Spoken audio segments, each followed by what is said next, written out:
हमारे बच्चों को रोडों पर रुला रही है।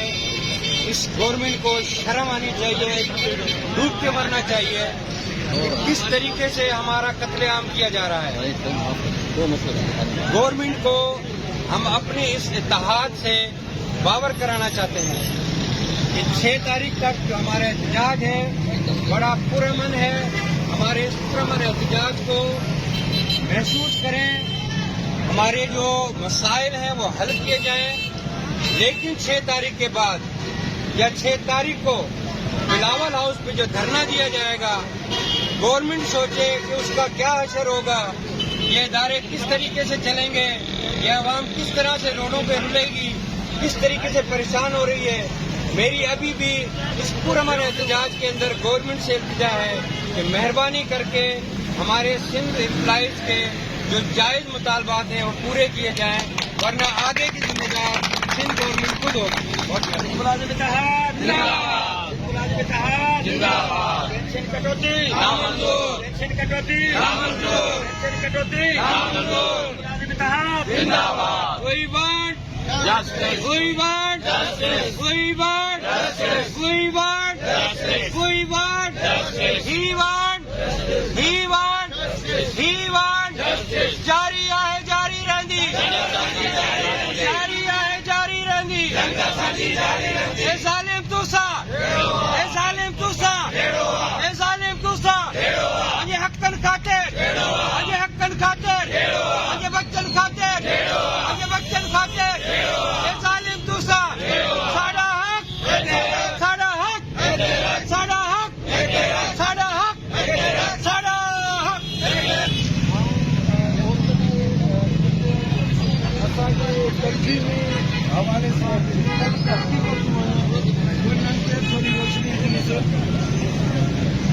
राशिद निज़ामानी की ॻाल्हि वांगुरु ही गवर्नमेंट तक़रीबन 17-18 साल थी विया आहिनि ही गवर्नमेंट हले पई।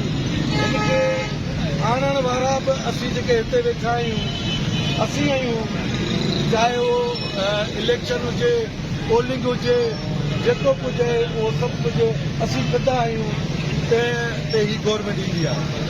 असां GH जे प्लेटफॉर्म तां 2020 में जेका एजुकेशन हलाई, जंहिंमें असां पैरामेडिकल जूं तंज़ीमूं हुयूं, डॉक्टर्स भाइयुनि हुई, पैरामेडिकल जूं सभु तंज़ीमूं हुयूं, प्लस में असांजूं हेल्थ वेलफेयर जूं भेणूं हुयूं, सभु हुयूं। असां 25 ॾींहं पूरे सिंध जूं इस्पतालूं बंदि हुयूं, जंहिंमें असां तक़रीबन 25 ॾींहं कराची जे सेक्रेटरीट जे रोडनि ते बीठा रहियासीं। लेकिन उन में असांजा कुझु जेके दोस्त हुआ, जेके असांजा दुश्मन हुआ, उन्हनि गवर्नमेंट सां अंडरग्राउंड ॻाल्हियूं बि कयूं।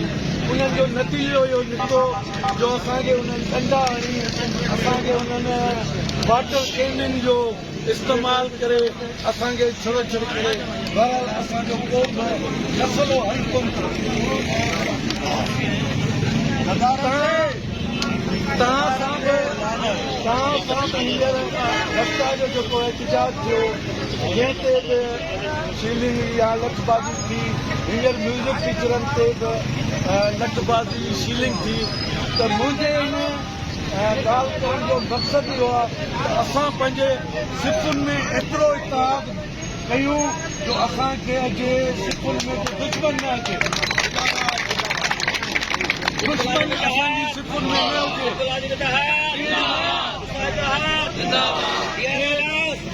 न थिए जो असां 6 तारीख़ जे धरणे में असांजा कुझु दोस्त अंडरग्राउंड गवर्नमेंट सां ख़त वेठा कनि, असां हुते एहतजाज कया कयूं।